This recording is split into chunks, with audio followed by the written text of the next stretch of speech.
Kama feri, mara ya kwanza kabisa nilipokutana na binadamu, nilichomwa na pete yake ya chuma. Mvulana huyo aliomba msamaha sana na akaitupa pete ile mbali.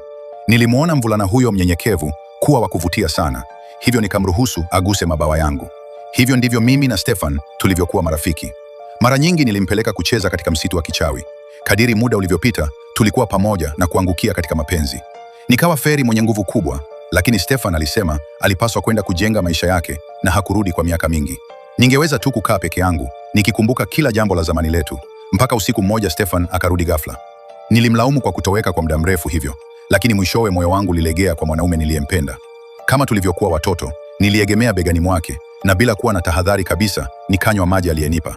Kisha nikaanguka katika usingizi mzito. Nilipoamka, Stefan alikuwa ameondoka muda mrefu uliopita. Kilichoniumiza zaidi ni kwamba mabawa yangu yalikuwa yamekatwa. Mpenzi wangu alikuwa amenisaliti. Hiyo ilikuwa siku ya giza zaidi katika maisha yangu. Lakini hata bila mabawa yangu, uchawi wangu bado ulikuwepo. Niligeuza tawi la mti kuwa fimbo ya uchawi na nikaufunga msitu mzima wa kichawi usiweze kufikiwa na ulimwengu wa binadamu.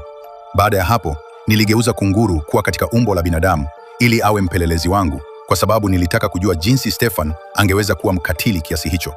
Kunguru huyo alirudi haraka na habari. Ilibainika kuwa Stefan alikuwa amechukua mabawa yangu kwa mfalme wa zamani ili kupata zawadi na sifa. Aliniharibu namna hii kwa ajili tu ya ufalme wa kipuuzi. Nikiwa nimevunjika moyo, niligeuka kabisa kuwa feri wa giza. Muda mfupi baadaye, niliposikia kwamba binti wa Stefan alikuwa amezaliwa, niliamua kumtumia zawadi kubwa. Nilienda haraka kwenye sherehe hiyo na nikamloga binti huyo wa kifalme. Katika siku yake ya kuzaliwa ya miaka 16, angeanguka katika usingizi wa milele na busu la mapenzi ya kweli pekee lingeweza kumwamsha. Stefan hakuwa na uwezo wa kupinga. Hakukuwa na njia nyingine isipokuwa kumkabidhi Princess Aurora kwa fairies watatu ili wamlee, akitumaini wangeweza kumlinda. Lakini nilipata makazi yao mapya kwa urahisi.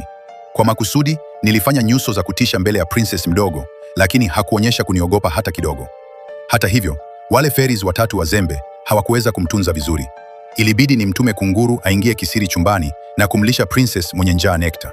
Nilianza kufuatilia kila hatua ya Aurora. Kila alipokumbana na hatari, sikuweza kujizuia kuingilia na kumsaidia. Aliponikumbatia kwa mara ya kwanza, nilihisi sehemu ya moyo wangu ikilegea. Muda si mrefu, Aurora aliingia katika msitu wa kichawi na kugundua uwepo wangu. Kilichonishangaza ni kwamba hakunitambua tu, bali aliniita fairy godmother wake. Kuanzia hapo, princess alianza kuja kucheza nami kila usiku. Polepole nilianza kumchukulia kama binti yangu mwenyewe.